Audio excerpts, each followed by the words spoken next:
வணக்கம் buddies. 1.6 lakh crore. இந்த நம்பரை ஒரு நிமிஷம் நல்லா யோசிச்சு பாருங்க. இது ஏதோ ஒரு ஸ்டேட்டோட வருடாந்திர பட்ஜெட் இல்லைங்க. ஆமா ஆமா it's a massive amount. Actually இது ஒரு தனியார் கம்பெனியோட investment bet. Exactly. Reliance Industries இப்போ விசாகில் ஆக்க போற ஒரே ஒரு மெகா இன்வெஸ்ட்மெண்ட் பெட் இதுதான். அண்ட் கவனிங்க கைஸ், இது சும்மா ஒரு பெரிய ஃபேக்டரி கட்டுற விஷயம் இல்ல. கண்டிப்பா இது நம்ம இந்தியாவோட டோட்டல் டிஜிட்டல் ஃபியூச்சரை மாத்தி எழுத போற ஒரு revolution. So welcome to our deep dive. இன்னைக்கு நம்ம சோர்சஸ்லேருந்து கிடைச்ச அந்த பிரம்மாண்டமான நியூஸை தான் ஃபுல்லி அன்பேக் பண்ண போறோம். நம்ம கூட எப்பவும் போல நம்ம எக்ஸ்பர்ட் இருக்காங்க. வணக்கம். எஸ், இது உண்மையிலே ஒரு மானுமெண்டல் மூவ்மெண்ட் தான். நம்ம கிட்ட இருக்கிற அந்த சோர்சஸை வச்சு பார்க்கும்போது ரிலையன்ஸ் பிளான் பண்றது ஒரு giga scale AI data centre. Wait, giga ஸ்கேலா? அந்த வேர்டே ரொம்ப ஹெவியா இருக்கே. ஆமா, இந்த டேர்மை நல்லா கவனிச்சுக்கோங்க. இது வரைக்கும் நம்ம டேட்டாவை ஜஸ்ட் கன்சியூம் தான் பண்ணிக்கிட்டு இருந்தோம். ஆனா இனிமே இந்தியா அந்த டேட்டாவை வெறும் கன்சியூம் பண்ற ஒரு மார்க்கெட்டா மட்டும் இல்லாம அத மேசிவ் ஸ்கேல்ல ஸ்டோர் பண்ணி ஏஐக்காக ப்ராசஸ் பண்ற ஒரு குளோபல் பவரா மாறப்போகுது. செம்ம இன்ட்ரெஸ்டிங்ல. கைஸ், இது ஏதோ போரிங் டெக் நியூஸ்னு நினைக்காதீங்க. இது நம்ம ஃபியூச்சர், நம்ம எக்கனாமி, வருங்கால ஜாப்ஸ் எல்லாமே இதை சுத்தி தான் இருக்க போகுது. Exactly. Everything is connected to this. Okay, let's unpack this. இப்போ 1.6 lakh crore இன்வெஸ்ட்மெண்ட்ங்கிறது லிட்ரலி அ மேசிவ் பெட். இப்போ எனக்கு இருக்கிற ஃபர்ஸ்ட் கேள்வி அந்த கிகா ஸ்கேல் பத்தி தான். ஒரு டேட்டா சென்டருக்கு ஏன் இவ்ளோ பெரிய தொகை? ரைட். இங்க தான் நம்ம அந்த ஸ்கேலை பத்தி புரிஞ்சுக்கணும். நார்மலி டேட்டா சென்டர்ஸ் எவ்வளோ ஸ்கொயர் ஃபீட் இருக்கும் தான் மெஷர் பண்ணுவாங்க. ஆனா இந்த மாதிரி மெகா ப்ராஜெக்ட்ஸை அதோட பவர் கன்சம்ஷன் வச்சு தான் சொல்வாங்க. ஓ, அதாவது எவ்வளோ கரண்ட் எடுக்குதுன்றத வச்சா? ஆமா. ரிலையன்ஸ் உருவாக்குற இந்த டேட்டா சென்டரோட மொத்த கெப்பாசிட்டி பாத்தீங்கன்னா 1.5 கிகாவாட்ஸ். ஒரு பர்ஸ்பெக்டிவ்காக சொல்றேன். இந்த 1.5 கிகாவாட்ஸ்ங்கிறது ஒரு பெரிய நியூக்ளியர் பவர் பிளான்ட்ல இருந்து கிடைக்கிற கரண்ட். வெயிட். ஒரு நியூக்ளியர் பவர் பிளான்ட்டா? ஒரு சின்ன சிட்டிக்கு தேவையான பவர் ஆச்சு இது. எக்ஸாக்ட்லி. ஒரு சிட்டிக்கு தேவைப்படுற கரண்ட்டை ஒரே டேட்டா சென்டர் யூஸ் பண்ண போகுது. இது எப்படி பாசிபிள்? இதெல்லாம் ஒரே அடியா கட்டிடுவாங்களான்னா? இல்ல, ஒரே அடியா கட்ட மாட்டாங்க. இது ஃபேஸஸ் ஆக தான் நடக்கும். நம்ம சோர்சஸ் படி பாத்தீங்கன்னா 2028க்குள்ள 500 மெகாவாட்ஸ், அப்புறம் 2030க்குள்ள 1 கிகாவாட். ஓகே, அண்ட் அதன் பிறகு 1.5 கிகாவாட்ஸா எக்ஸ்பேண்ட் பண்ணுவாங்க, ரைட்? கரெக்ட். அண்ட் இதுல ரொம்ப முக்கியமான விஷயம் என்னன்னா, இந்த பவர் முழுக்க ரினியூவபிள் எனர்ஜில இருந்து தான் வரப்போகுது. ஓ wow, solar and wind energy மாதிரியா? ஆமா, அதுக்காக தான் பெரிய பேட்டரி ஸ்டோரேஜ் சிஸ்டம்ஸை இன்டெகிரேட் பண்றாங்க. ஸோ கிரீன் எனர்ஜி தான் மோஸ்ட்லி. ஓகே, நம்ம மக்களுக்கு ஒரு பேசிக் டவுட் இருக்கும் இங்க. நான் அதே கேக்குறேன். இப்ப நம்ம போன்ல யூஸ் பண்ற கிளவுட் ஸ்டோரேஜ் அங்கிறது காத்துல இருக்கிற ஒண்ணு தானே? வெல், காத்துல இல்ல, but yeah, I get your point. நம்ம எல்லாருக்கும் கிளவுட்னா பிசிக்கல் சர்வர்ஸ்னு ஜென்ரலா தெரியும். ஆனா ஒரு ஸ்டாண்டர்ட் கிளவுட் ஸ்டோரேஜ்க்கு ஏன் இவ்ளோ மேசிவ் பவர் தேவைப்படுது? எவ்ளோ கிளவுட் சர்வர்ஸ் ஆல்ரெடி இந்தியால இருக்கே? இது ரொம்ப முக்கியமான கேள்வி. நீங்க சொல்ற அந்த ஸ்டாண்டர்ட் கிளவுட் ஸ்டோரேஜ்க்கும் இப்ப வரப்போற ஏஐ டேட்டா சென்டருக்கும் ரொம்ப வித்தியாசம் இருக்கு. என்ன வித்தியாசம்? ரெண்டும் டேட்டா தான் சேவ் பண்றது. இல்ல, பாத்தீங்கன்னா, நீங்க ஜஸ்ட் ஒரு போட்டோவை கூகுள் டிரைவ்ல சேவ் பண்றீங்கன்னா அது ஒரு நார்மல் சர்வர்ல போய் உட்காரும். அதுக்கும் பெரிய கம்ப்யூட்டிங் பவர் தேவையில்லை. ரைட். ஆனா ஆர்டிஃபிஷியல் இன்டெலிஜென்ஸ், அதாவது இந்த சாட் ஜிபிடி மாதிரி டூல்ஸை ட்ரெயின் பண்றதுக்கு நார்மல் ப்ராசஸர்ஸ் பத்தாது. அதுக்கு 1000 கணக்கான ஹை அண்ட் ஜிபியூஸ் தேவை. ஜிபியூஸ்னா நம்ம கேமிங்கெல்லாம் யூஸ் பண்ற கிராஃபிக்ஸ் கார்ட்ஸ் மாதிரியா? எக்ஸாக்ட்லி. ஆனா இது இண்டஸ்ட்ரியல் ஸ்கேல்ல இருக்கும். ஒரு ஏஐ சர்வர் நார்மல் சர்வரை விட 10 மடங்கு அதிகமான கரண்ட் எடுக்கும். 10 மடங்கா? அப்ப ஹீட்டும் அதிகமாகும்ல? கண்டிப்பா. ரொம்ப ஹெவியா ஹீட் ஆகும். நீங்க ஜஸ்ட் இமேஜின் பண்ணி பாருங்க. 1000 கணக்கான ஹை அண்ட் கேமிங் பிசிஸ ஒரே ரூம்ல வச்சு 24/7 ஃபுல் லோட்ல ரன் பண்ண எவ்ளோ ஹீட் ஆகும்? ஓ, அந்த மெட்டல் பாக்ஸஸ் லிட்ரலி உருகிடும். ஆமா, அந்த ஹீட்டை குறைக்க ஏசி போட்டாலாம் பத்தாது. லிக்விட் கூலிங் தேவைப்படும். ஓ, லிக்விட் கூலிங்கா? அடா, அப்ப அதுக்கு மேசிவ் அமௌண்ட் ஆஃப் வாட்டர் தேவைப்படுமே. எக்ஸாக்ட்லி. இப்ப புரியுதா நம்ம சோர்சஸ்ல மென்ஷன் பண்ணியிருக்கிற அந்த டீசாலினேஷன் பிளான்ட்டோட எப்படி வருதுன்னு? ஓ வாவ், டேட்டா சென்டருக்கு ஏன்பா தண்ணின்னு நான் யோசிச்சேன். இதுதான் மேட்டரா? கரெக்ட். நீங்க இந்த ஸ்கேல்ல ஒரு கூலிங் சிஸ்டம்க்கு வாட்டர் எடுக்கிற மாதிரி இருந்தா ஒரு சிட்டியோட மொத்த ட்ரிங்கிங் வாட்டரையும் எடுத்தாலும் பத்தாது. சிட்டி மக்களுக்கு தண்ணி இருக்காதப்புறம். ஆமா. சோ அவங்க ஒரு டெடிகேட்டட் டெசாலினேஷன் பிளான்ட்ட கட்டுறாங்க. கடல் தண்ணியை எடுத்து உப்பை நீக்கி அந்த சர்வர்ஸோட பைப்ஸ்குள்ள அனுப்பி கூல் பண்றாங்க. Absolutely mind blowing. நம்ம ஏஐ கிட்ட ஜஸ்ட் ஒரு ஜோக் சொல்லுன்னு டைப் பண்றோம். ஆனா அது ஜெனரேட் ஆகி வரதுக்கு பின்னாடி இவ்ளோ கரண்ட், இவ்ளோ கடல் தண்ணி யூஸ் ஆகுதுங்கிறது நிஜமாலுமே ஆச்சரியமா இருக்கு. It is. The physical infrastructure behind the virtual world is huge. Right. இப்ப இந்த மேசிவ் பவர் அண்ட் வாட்டர் நீட்ஸை வச்சு பார்க்கும்போது நெக்ஸ்ட் மேட்டர் நமக்கு தெளிவா புரியுது. Location. Yes, location is everything. இத கொண்டு போய் லேண்ட் லாக்டான டெல்லியிலயோ இல்ல ஆல்ரெடி கிரவுடடான பெங்களூர்லயோ கட்ட முடியாது. So is that why they chose Vizag? Exactly. Location தான் இங்க கேம் சேஞ்சர். விசாக்கு சூஸ் பண்ணதுக்கு நிறைய காசாலிட்டி இருக்கு. ஃபர்ஸ்ட், நீங்க சொன்ன மாதிரி ஓஷன் ஆக்சஸ் தேவை. டெசிலினேஷன் பிளான்ட்காக. கரெக்ட். விசாக் பே ஆஃப் பெங்காலோட ஈஸ்டர்ன் கோஸ்ட்ல இருக்கு. ரெண்டாவது, லேண்ட் ஸ்பேஸ். பெங்களூர், மும்பை மாதிரி கிரவுடடான சிட்டிஸ்ல ஏக்கர்ஸ் கணக்குல நிலம் கிடைக்கிறது கஷ்டம். கிடைச்சாலும் காஸ்ட் ரொம்ப ஜாஸ்தி ஆயிரும்ல. ஆமா. Vizag is a clean slate. ஆனா இதெல்லாம் தாண்டி தி மோஸ்ட் கிரிட்டிக்கல் ஃபேக்டர் ஒன்னு இருக்கு. Submarine cable roots. அடுத்து நம்ம பார்க்க போற மேட்டர் இதுலாம். கவனிங்க காய்ஸ், நிறைய பேருக்கு இன்டர்நெட்னா ஏதோ சேட்டலைட்ல இருந்து தான் வருதுன்னு நினைப்பு. ஆமா, நிறைய பேர் அப்படிதான் நினைக்கிறாங்க. ஆனா ஆக்சுவலா குளோபல் இன்டர்நெட்ல 99% கடலுக்கு அடியில போற சப்மரீன் கேபிள்ஸ் மூலமா தான் ரன் ஆகுது. செம்ம இன்ட்ரெஸ்டிங்ல. கண்டிப்பா. ஆனா எனக்கு ஒரு டவுட். கேபிள் விசாக்ல லேண்ட் ஆகுறதுனால ஒரு டேட்டா சென்டருக்கு அப்படி என்ன பெரிய டெக்னிக்கல் அட்வான்டேஜ் கிடைச்சிருது? Very simple. லேட்டன்சி. அதாவது டிலே. டேட்டா டிராவல் ஆகுற அந்த டைம். ஓகே. இந்த சப்மரீன் கேபிள்ஸ்ங்கிறது உங்க முடி அளவு தான் இருக்கும். ஆனா லைட் ஸ்பீட்ல டேட்டாவை அனுப்பும். ஆனா லைட் ஸ்பீட்ல போனாலும் பிசிக்கல் டிஸ்டன்ஸ்ங்கிறது ஒரு கன்ஸ்ட்ரெயின்ட் தான். புரியுது. இப்போ ஒரு சப்மரீன் கேபிள் விசாக்ல லேண்ட் ஆகி அந்த டேட்டா ஒரு கேபிள் வழியாக டிராவல் ஆகி மும்பைல இருக்கிற சர்வருக்கு போய் திரும்பி வரத்துக்கு ஆகுற டைமை விட விசாக்லே அந்த சர்வர் இருந்தா ஃபாஸ்டா கிடைச்சிடும். எக்ஸாக்ட்லி. அந்த கேபிள் லேண்ட் ஆகுற இடத்துலயே உங்க சர்வர் இருந்தா ஜஸ்ட் மில்லி செகண்ட்ஸ் டைம் தான் ஆகும். வெயிட், மெயின்டெனன்ஸா ஒரு பெரிய விஷயமா? நமக்கு அது தெரியவே தெரியாதுல்ல.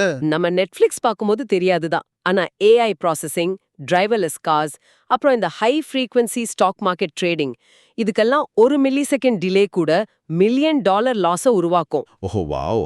ஸ்பிளிட் செகண்ட் டிசிஷன் மேக்கிங்னு சொல்லுவாங்க, அதுவா? ஆமா. அதுக்கு லேட்டன்சி ஜீரோவா இருக்கணும். சோ சப்மரீன் கேபிள் லேண்டிங் ஸ்டேஷனுக்கு அருகிலேயே டேட்டா சென்டர் கட்டுறது தான் the ultimate geographic advantage. Super. And policy support ஏதாவது இருக்கா கவர்மெண்ட் சைடுல இருந்து? கண்டிப்பா. Andhra Pradesh data centre policy 4.0 மூலமாக ஸ்டேட் கவர்மெண்ட் ஜிஎஸ்டி ரீஎம்பர்ஸ்மெண்ட், பலர் சப்சிடிஸ்னு நிறைய இன்சென்டிவ்ஸ் தராங்க. அப்போ technically and financially Vizag is the absolute sweet spot. Okay, விசாக்ல இவ்ளோ ஃபெசிலிட்டிஸ் இருக்கு. That makes perfect sense. Yes. ஆனா நம்ம சோர்சஸ் பார்க்கும்போது இன்னொரு பெரிய பிளேயர் நேமும் இருக்கு. கூகுளும் இதே விசாக்ல 1 கிகாவாட் கெப்பாசிட்டியில ஒரு மெகா ப்ராஜெக்ட் உருவாக்குறாங்கன்னு போட்டிருக்கு. ஆமா, ட்ரூ. ரிலையன்ஸ் ஒரு பக்கம் 1.5 GW, கூகுள் ஒரு பக்கம் 1 GW.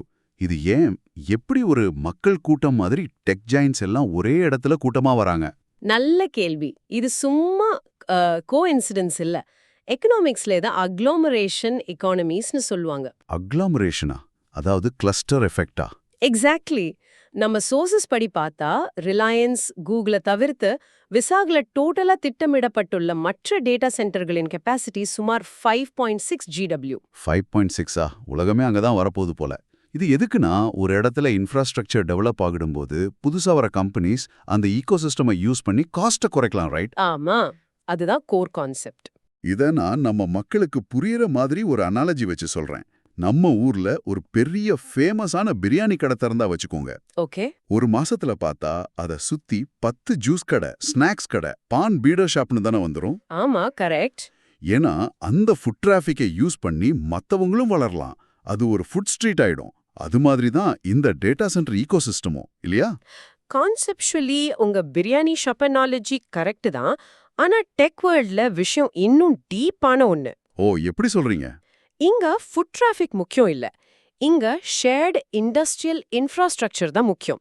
ஒரு கிகா ஸ்கேல் டேட்டா சென்டர் வருதுன்னா அந்த ஏரியாக்கு மேசிவான ஹை வோல்டேஜ் பவர் லைன்ஸ் வரும். Right. Specialised liquid cooling engineers server maintenance டெக்னீஷியன்ஸோட ஒரு பெரிய டேலண்ட் பூல் உருவாகும். குளோபல் ஃபைபர் ஆப்டிக் ப்ரொவைடர்ஸ் அவங்க ட்ரங்க் லைன்ஸை அங்க கொண்டு வருவாங்க. இது எல்லாம் உருவாக்க வருஷக்கணக்கில் ஆகும். ஓ, அப்போ புதுசா ஒரு கிளவுட் கம்பெனி விசாக்கு வந்தா அவங்க இந்த முதலாளி வேலைகளை, அதாவது கிரிட் அமைக்கிறது, ஃபைபர் எடுக்கிறதெல்லாம் பண்ண தேவையில்லையா? தேவையே இல்ல.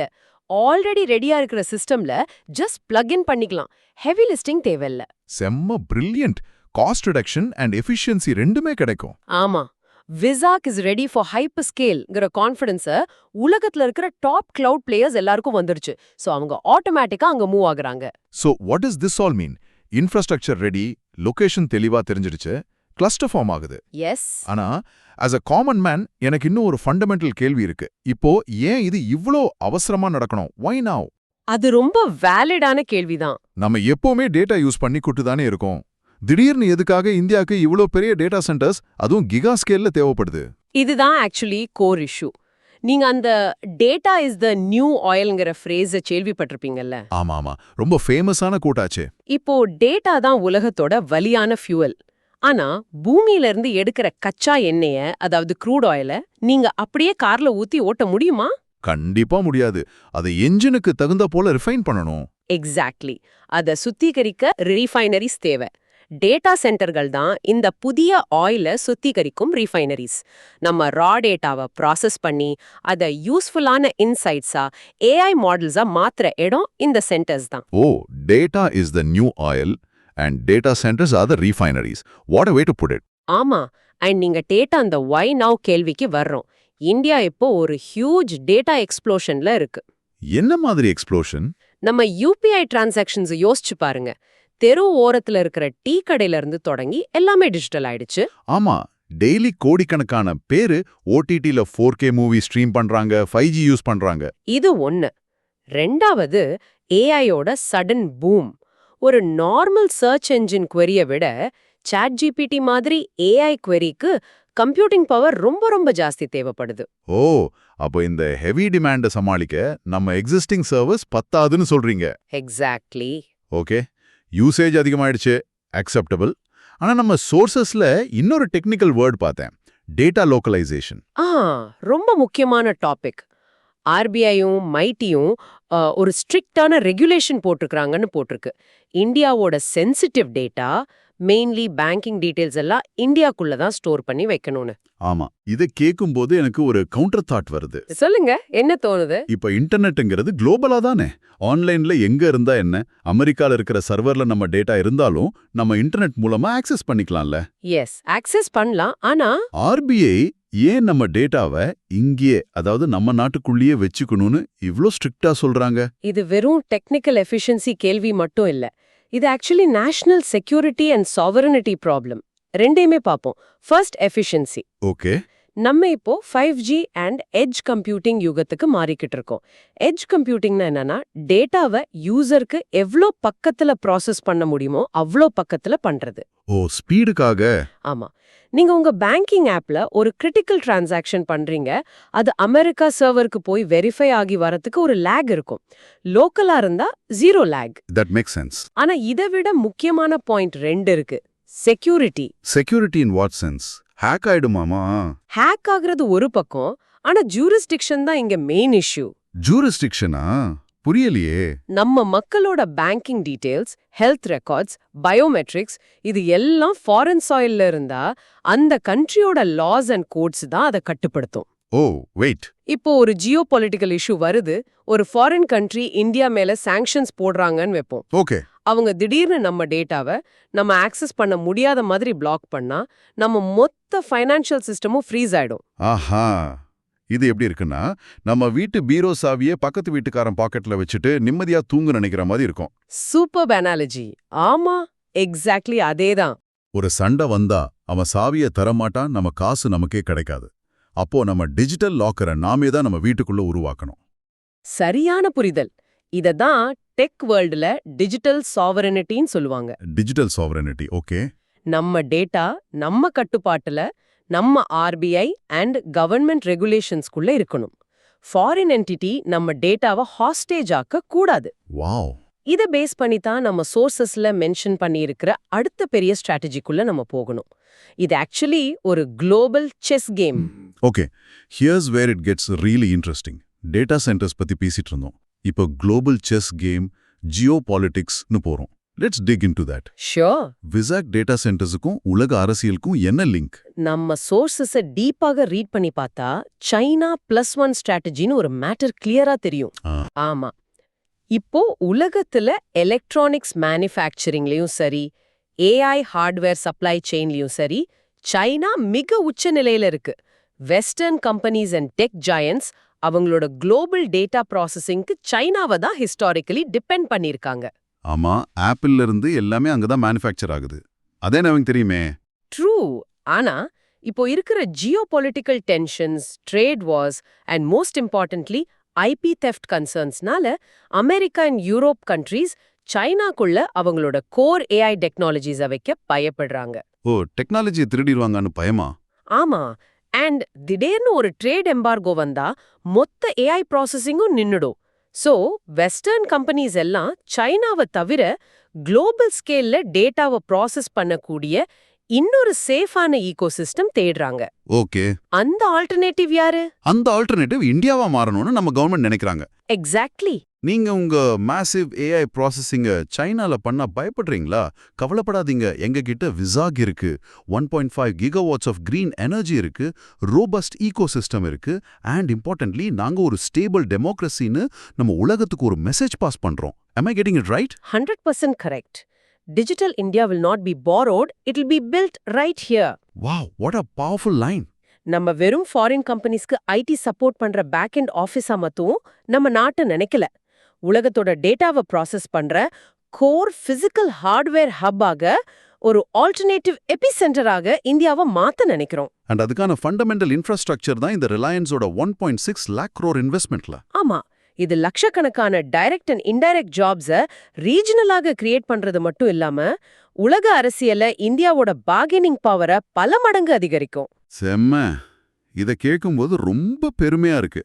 நம்ம இந்தியா வெறும் கன்சியூமர் மார்க்கெட்ல இருந்து கிரியேட்டர் அண்ட் அப்சல்யூட் கண்ட்ரோலராக மாறிக்கிட்டு இருக்கு. It's a massive shift. Absolutely. படீஸ், இந்த டீப் டைவோட எண்டுக்கு வந்துட்டோம். ஒரு சின்ன ரீகேப் பண்ணிடலாம். ஷோ, இந்த மெகா இன்வெஸ்ட்மெண்ட் மூலமா விசாக் நம்ம இந்தியாவோட டேட்டா கேபிட்டலாக மாறப்போகுது. ஏன் விசாக்? ஏன்னா அங்கதான் சப்மரீன் கேபிள்ஸ்க்கு டைரக்ட் ஆக்சஸ் இருக்கு. லேட்டன்சி கம்மி அண்ட் ஏஐ சர்வர்ஸை கூல் பண்ண தேவையான ஓஷன் வாட்டர் கிடைக்குது. கரெக்ட். இதுதான் அக்ளாமரேஷன் எக்கானமி மூலமாக இன்னும் நிறைய டெக் ஜாயின்ஸ் அந்த இடத்துக்கு ஈர்க்குது. அந்த பிகர் பிக்சரா டேட்டா லோக்கலைசேஷன் லாஸ் மூலமாக நம்ம பேங்கிங் அண்ட் பர்சனல் டேட்டாவை நம்ம நாட்டுக்குள்ளேயே பாதுகாப்பா வச்சுக்க போறோம். ஆமா, நம்ம சாவரனிட்டியை மெயின்டைன் பண்றோம். எக்ஸாக்ட்லி. இது நம்ம டிஜிட்டல் சாவரனிட்டியை உறுதி பண்றது மட்டும் இல்லாம சைனா +1 ஸ்ட்ராட்டஜியில இந்தியாவை ஒரு அன்பீட்டபிள் குளோபல் டெக் ஜெயண்டா நிலைநிறுத்த போகுது. ஸோ நெக்ஸ்ட் டைம் நீங்க உங்க ஃபோன்ல ஒரு ஹெவி ஏஐ டாஸ்க் பண்றப்போ உங்க டேட்டா விசாக்ல இருக்கிற ஒரு மேசிவ் சர்வர்க்குள்ள லிக்விட் கூலிங் சுத்தல்ல ப்ராசஸ் ஆகி வருதுங்கிறத ஞாபகம் வச்சுக்கோங்க. Definitely a good point to remember. But before we sign off, உங்களுக்கு ஒரு ப்ரொவோகேட்டிவான தாட்டை கொடுத்துட்டு போறேன். எக்ஸ்பர்ட் கிட்ட பேசும்போது நம்ம இந்த power usage and desalination plan பத்தி பேசணும்ல. ஆமா. 1.5 gigawatts of current, லிட்டலாக millions of litres of ocean water just to keep the servers from melting. இதை கொஞ்சம் ஆழமா யோசிச்சு பாருங்க. It's a huge environmental cost. Right. நம்ம ஃபோன்ல ஒரு சின்ன ஹை மெசேஜ் அனுப்புறதுக்கும் இல்லனா ஏஐ கிட்ட நம்ம சும்மா டைம் பாஸ்க்கு ஒரு ஸ்டோரி எழுத சொல்றதுக்கும் பின்னாடி எவ்வளோ ஃபிசிக்கல் எலக்ட்ரிசிட்டி, எவ்வளோ கடல் தண்ணி, எவ்வளோ நேச்சுரல் ரீசோர்சஸ் எரியுது. கண்டிப்பா. நம்ம இந்த வர்ச்சுவலான வாழ்க்கையை வளர்க்கறதுக்கு எதிர்காலத்துல நம்ம இன்னும் எவ்வளோ நேச்சுரல் ரீசோர்சஸை கொடுக்க வேண்டி இருக்கும். ஒரு பாயிண்ட்ல நம்ம டெக்னாலஜியோட பசி நம்ம எர்த்தோட ரீசோர்சஸை தாண்டி போயிடுமா? அது ஒரு பயமுறுத்துற தாட் தான். Think about it, buddies. நம்ம virtual world is built on very real, very physical nature. Semi interestingல. Keep exploring. Bye.